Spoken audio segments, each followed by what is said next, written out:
Tu lances ton SaaS ou tu rêves de lancer une application avec Next.js et tu te demandes mais comment vais-je gérer la connexion et l'inscription de mes utilisateurs? Salut mes amis codeurs, et aujourd'hui on va voir comment intégrer BetterOS à son application Next.js. BetterOS est une librairie JavaScript qui permet de gérer l'authentification des utilisateurs grâce à des providers, email, password, mail magique, le tout le plus simplement possible. Maintenant, rendez-vous sur notre projet. Pour ma part, j'ai déjà un projet Next.js de configurer. Si toi, tu n'as pas encore ton projet d'installer, je t'invite à aller te rendre sur la doc de Next.js. Tu vas dans la section Get Started, Installation, et tu suis pas à pas ce que te dit Next. Donc, nous avons déjà le projet d'installer. Comme vous pouvez le voir, nous avons un formulaire d'inscription, un formulaire de connexion. Donc là, ce qu'on va aller faire, c'est qu'on va aller mettre en route le serveur en faisant un petit yarn dev. Donc là, on voit que le projet se lance. On va aller se rendre sur localhost 3000 et tadam! Vous voyez, welcome back. Next.js est en route et on a bien notre formulaire de connexion, notre formulaire d'inscription. C'est très bien. Maintenant, ce qu'on va venir faire, c'est aller se rendre sur la documentation de betteros.com. Donc pareil, on va aller dans le Get Started et on va se rendre dans la section installation. Donc dans cette section installation, on va venir copier la commande npm install betteros. On se rend dans notre terminal, on ouvre un nouvel onglet et on colle la commande npm install betteros. Donc ça, c'est la librairie BetterOS qu'on va venir installer directement dans notre projet. Donc du coup, on voit bien que l'installation s'est faite correctement. On va se rendre également dans la section numéro 2. Et là, qu'est-ce qu'on nous dit? On nous dit de créer un fichier d'environnement si on ne l'a pas déjà fait. Si on l'a déjà, on a juste à aller copier directement le BetterOS secret. Et moi, j'ai cliqué sur générer un secret parce que j'ai pas envie de le générer tout seul. Donc on va venir copier cette variable d'environnement. On se rend dans notre projet, dans le point env, et là on va aller le coller. Donc du coup on se rend dans notre projet, on va aller dans le point env et on va aller coller notre variable d'environnement, le betteros secret, comme ceci. Voilà. Ensuite on retourne dans notre navigateur et on va venir copier la variable d'environnement betteros url. Donc cette betteros url, ce sera le point d'entrée de notre application. C'est pour dire à BetterOS, voici le point d'entrée de l'application. C'est le localhost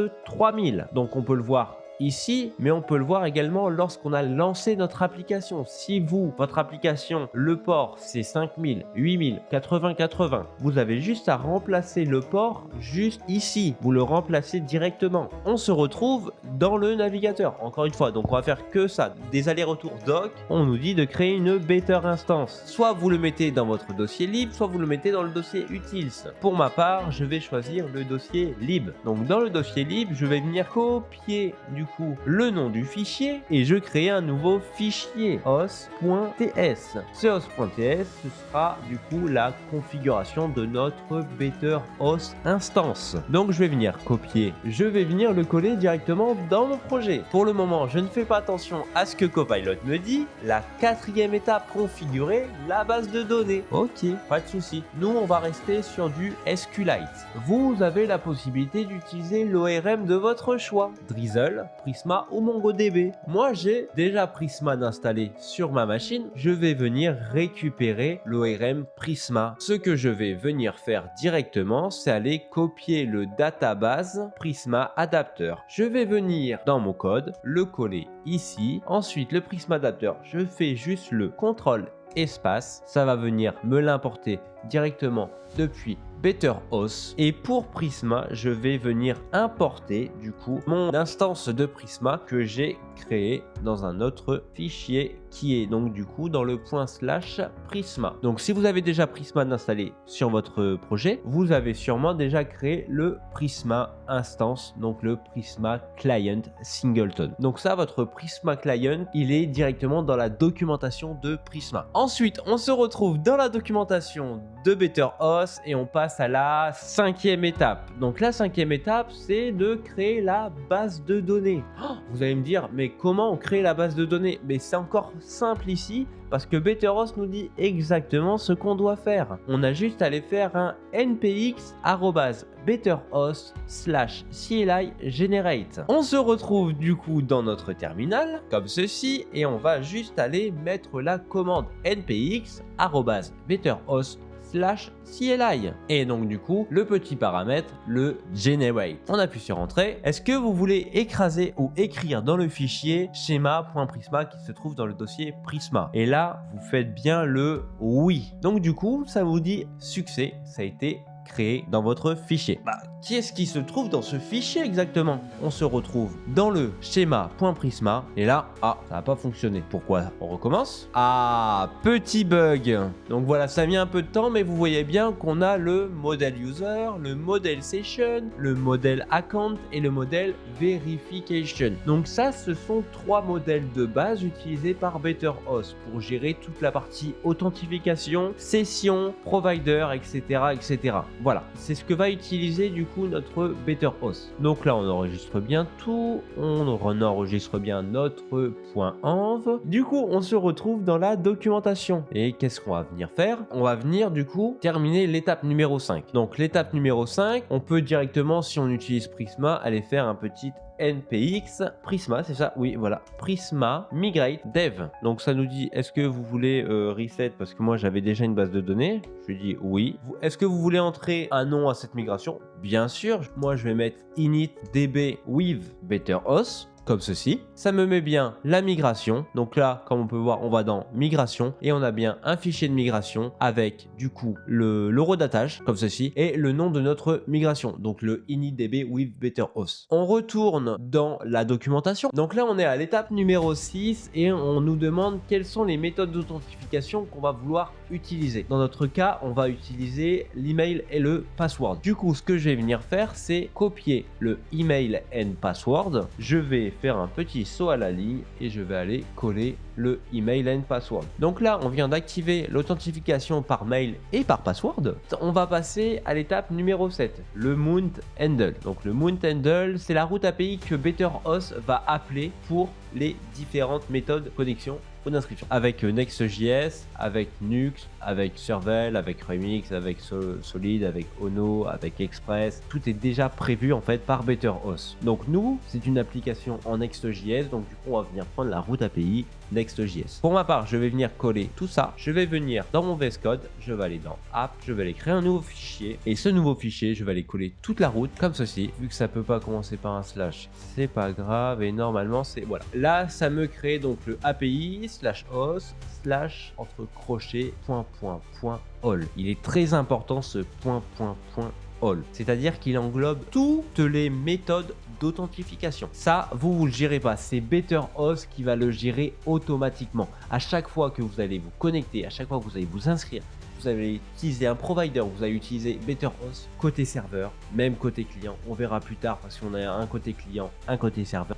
Betteros va venir appeler automatiquement cette route. Donc du coup, on se rend dans la documentation, étape numéro 7 toujours, on va venir copier tout le code comme ceci et on va aller coller le code parce qu'il va venir récupérer pour la connexion par exemple. Donc maintenant, on va sauvegarder notre fichier et on va aller dans la documentation comme ceci, on descend, on descend, on descend, on descend et qu'est-ce qu'on voit? Je vous avais pas dit? Je vous l'ai dit, hein. Betteros va gérer la partie serveur et la partie client. Donc là, du coup, ce qu'on va venir faire, c'est venir créer un host client dans notre dossier lib. Donc on récupère le nom du fichier. Je vais me rendre de nouveau dans mon Visual Studio Code. Oui, je sais, j'ai pas encore passé sur cursor. Pour l'instant, moi je l'aime bien mon Visual Studio Code. Je répète toujours Visual Studio Code.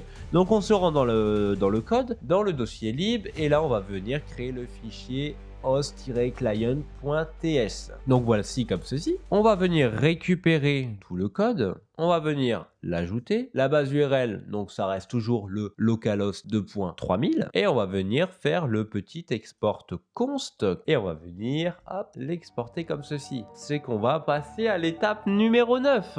Et là, du coup, vous venez de configurer Betteros. Félicitations à vous, vous avez configuré Betteros. Donc on va dans les basic usage. Dans le basic usage, on a le email and password. Donc ça on l'a vu, on l'a fait. Donc là on va avoir un signup.ts. Ok, et donc là on nous dit importez bien le host client. Donc du coup ce qu'on va venir faire ici, c'est qu'on va venir copier tout le code comme ceci. Voici, donc là on copie tout. Pour l'instant on est vraiment sur du copier-coller quoi. C'est vraiment le plus basique du basique. C'est pour ça que je vous dis l'intégration de BetterHost est hyper simple. Donc on se rend dans le sign up. On se rend dans le sign up et moi je vais aller ici là dans mon petit sign up formulaire. Ici je avais mis du coup la simulate sign up process. Je vais tout supprimer. Je vais venir coller ça. Le host client, je vais venir faire comme d'habitude, juste le contrôle espace pour venir importer dans @libhostclient comme ceci. Donc on a bien la méthode signup et email. Donc là par exemple pour les signup on peut choisir. Là c'est que email, on est d'accord? Donc là ça j'en ai pas besoin, je vais le supprimer. J'ai juste besoin du nom. Donc pour le nom, ce que je vais venir faire, parce que moi je récupère du coup dans le sign up le first name et le last name. Donc je vais faire un petit 2 points, je vais faire les magic codes comme ceci, le first name et le last name. Ok, pour le password, bah super, je vais garder le password et pour l'email, je vais garder aussi l'email. Pour le on request, je vais mettre un set login at true, c'est-à-dire que pendant qu'il fait la requête, moi je vais mettre un petit loader. Si il y a un succès, du coup, je vais faire un redirect et s'il y a une erreur, hop, je vais juste mettre le set loading à false. Du coup, pour que l'utilisateur il puisse quand même réessayer et il y aura une alerte du message d'erreur. Donc là ce qu'on va venir faire du coup c'est qu'on va venir tester notre code. Donc on a bien le const data, error, etc. Await, hostclient.signup, .email avec du coup le payload. Donc le payload c'est l'email, le password, le name, le callback URL. Donc le callback URL c'est après la vérification. Ok, donc là on est dans le sign up. Alors petite aparté là-dessus. Donc le sign up, on va retourner un peu dans notre host.ts et on va lui ajouter une petite configuration. On va avoir le auto sign. De base il est à true et nous on va le mettre à false. Alors le auto sign à false, ça en fait le auto sign ça veut dire que à chaque fois qu'une personne va s'inscrire sur votre site, si vous le mettez à true, il va directement se connecter à son espace. Donc ça c'est vous qui voyez. Soit vous souhaitez que l'utilisateur soit directement connecté après l'inscription, soit vous souhaitez attendre qu'il valide son mail avant de pouvoir se connecter. Moi pour ma part je préfère laisser auto sign à false. Donc c'est pour ça que je le rajoute dans la configuration. Je retourne du coup dans mon sign up comme ceci. Je vais retirer le callback et je vais retirer le push et je vais mettre un set loading à false. Ensuite, je vais me rendre dans mon application en next.js et attention, pas la documentation next dans le projet. Donc le projet qui est ici. Je vais faire un rechargement de ma page. Donc là, je vais aller dans le sign up, je vais marquer Brian codeur. Mon mail, ce sera brian.codeur comme ceci @gmail.com. Pour le mot de passe, on va pas s'embêter. Je vais choisir mon propre mot de passe. Ce sera Brian 1, 2, 3, 4, 5, 6, 7, 8, 9. Brian 1, 2, 3, 4, 5, 6, 7, 8, 9. Et là, du coup, on va créer notre compte. On n'a pas de message de succès pour nous dire est-ce que le compte a été créé. On ne sait pas. On va se rendre dans notre terminal. On va aller voir. Ok, tout a été fait. Alors, si vous souhaitez accéder aux données de votre base de données, ce que vous pouvez faire, c'est un petit NPX de Prisma Studio. Donc le Prisma Studio, c'est pour avoir un visuel sur les données qui sont entrées. Donc on va faire un Prisma Studio, ok. Une nouvelle fenêtre de navigateur va s'ouvrir, localhost 5000, et là on voit bien que mon utilisateur a été inscrit. Donc on a bien son ID, son nom, son mail. Est-ce qu'il a été vérifié, oui ou non? L'image, donc est-ce qu'il a une image de profil? La date de création, la date de modification. Est-ce qu'il a une session? Non, mais par contre il a un account. BetterHost va stocker des accounts et dans ce account là on va avoir l'ID, le account ID, le provider. Donc les providers ça peut être GitHub, ça peut être Google, donc il est bien lié à un utilisateur. On a un access token, un refresh token, un ID, un access token expirate et on voit bien que le mot de passe par contre il est stocké dans le account, il n'est pas stocké directement dans l'utilisateur. Donc là du coup pour notre cas c'est bon. Je vais aller dans mon navigateur et je vais mettre le localhost à le 5555, voilà comme ceci. Donc on voit bien qu'on a un account et qu'on a un utilisateur. On se rend dans notre application. Ok. Donc là, l'inscription s'est faite avec succès. On va retourner dans notre documentation et là, il nous le dit. Le auto-sign, mettez-le à false. Par défaut, il a true. Mais ça, c'est vous qui choisissez. On va venir faire le sign-in, comme ceci. Parce que là, par exemple, si je vais dans mon application et que je vais aller dans Dashboard, là, on nous dit quoi? Access restricted. Ouais, mon anglais, il est pas fou, hein, mais bon. En fait, là, on nous dit qu'on ne peut pas accéder au dashboard parce qu'on n'est pas connecté. Donc là, on va venir se connecter. On retourne dans la documentation, comme ceci. On va venir copier tout le code. On va se rendre dans la section sign in. On va aller hop, un peu plus en haut, un peu plus en haut. Et là, qu'est-ce qu'on voit? Donc ça, on va pas l'utiliser pour l'instant. Hop, on va aller commenter. Et on va se rendre ici. Dans ce simulate login process, on va venir tout supprimer. On va venir coller tout ça. Comme tout à l'heure, ce qu'on avait fait, c'est un contrôle espace pour hop, venir importer notre host client. Le sign-in, on dit qu'on veut se connecter avec l'email, donc le mot de passe. Donc moi, je vais juste supprimer les commentaires. Donc c'est l'email du coup de l'utilisateur, le mot de passe de l'utilisateur, l'URL sur laquelle il sera redirigé après la connexion et le remember me, lui qui a true ou à false. On request, on va mettre un set login à true. Le on success, on va juste mettre le set login à false et le on error comme ceci. On error, on va mettre le set login à false avec le message d'erreur qui s'affiche. Voilà, comme ceci. Donc les callbacks, hop, le petit commentaire, on va le supprimer du coup et on va se rendre du coup dans le projet, donc dans notre navigateur. On va dans notre navigateur, dans notre application, du coup on va recharger la page, on va faire un brian.coder@gmail.com comme ceci et le mot de passe sera Brian 1 2 3 4 5 6 7 8.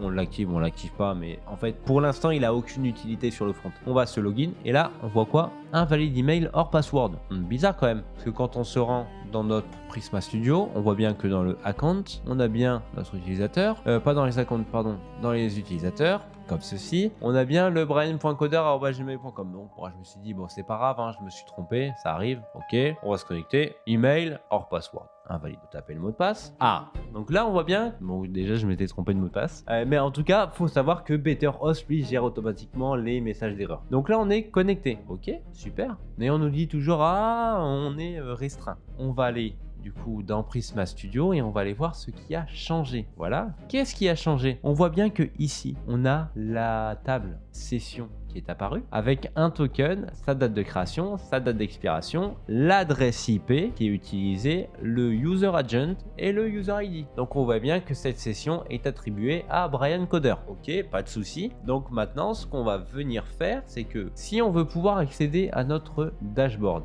qui est juste ici, comme ceci. En fait, dans notre code, si on se rend dans le layout.tsx, moi, ce que j'ai fait, c'est que j'ai mis une constante. Mais cette constante-là, elle interroge pas la session. Cette constante interroge juste true ou false. Ce qu'on va venir faire, c'est interroger cette section en fait. Donc, pour ce faire, qu'est-ce qu'on va devoir faire? On va se rendre dans la documentation de BetterHost. On va aller descendre, ok, server side authentication, ok, social, d'accord, ça il n'y a pas de souci, ok.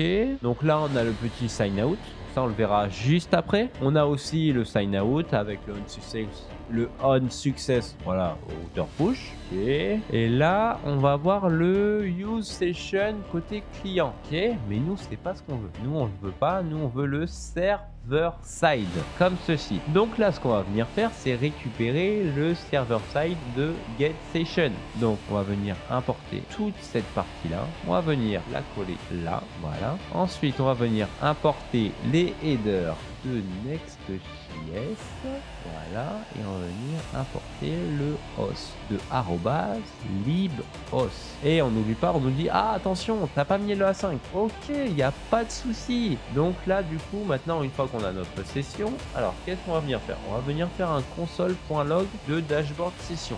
Ok. Du coup, on retourne dans notre navigateur.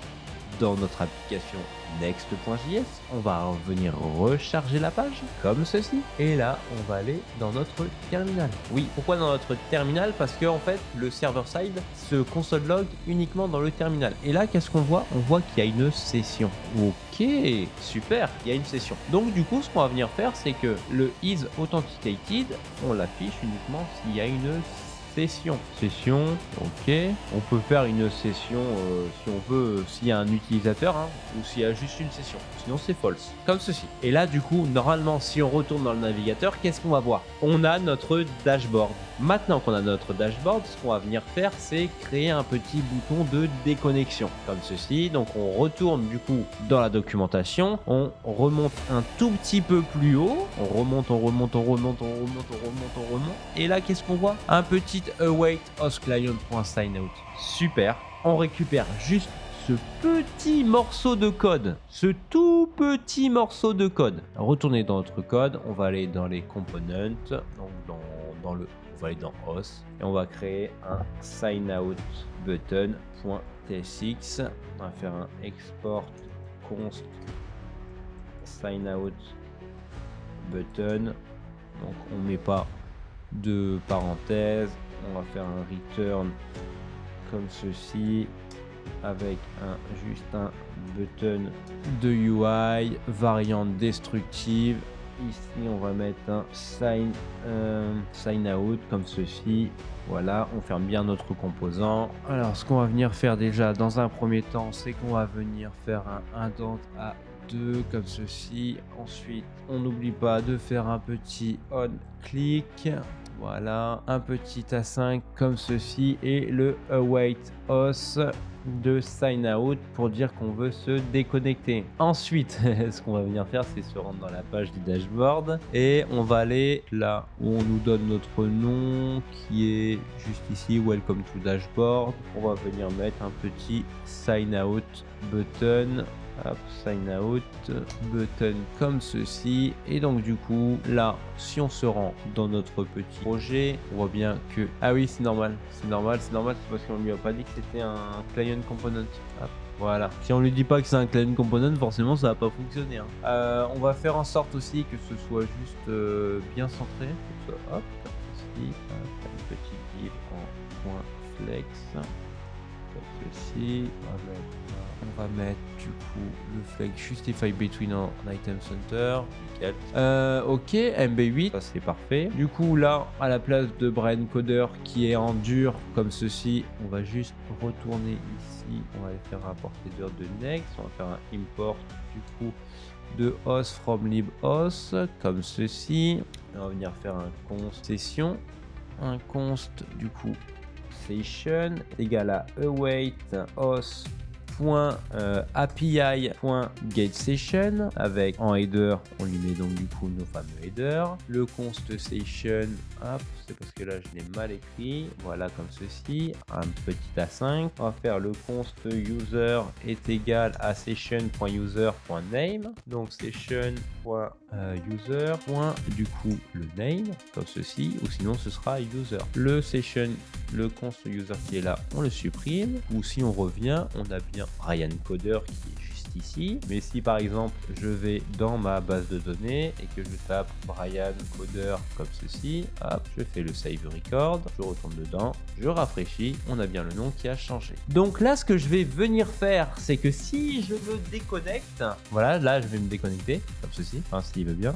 Donc il a pas envie hein. Ah là là, il a pas envie ce petit margoulin. Ah si, il l'a fait, ok, autant pour moi il l'a fait. Donc là ce qu'on va venir faire, c'est du coup se reconnecter, donc brian.coder@gmail.com comme ceci. Ensuite le mot de passe, donc Brian 1 2 3 4 5 6 7 8 et 9 hein, on se trompe pas cette fois-ci, on se reconnecte. Donc là on est bien dans notre petit back office, dans notre dashboard. On va venir faire un import de non pas de React hein.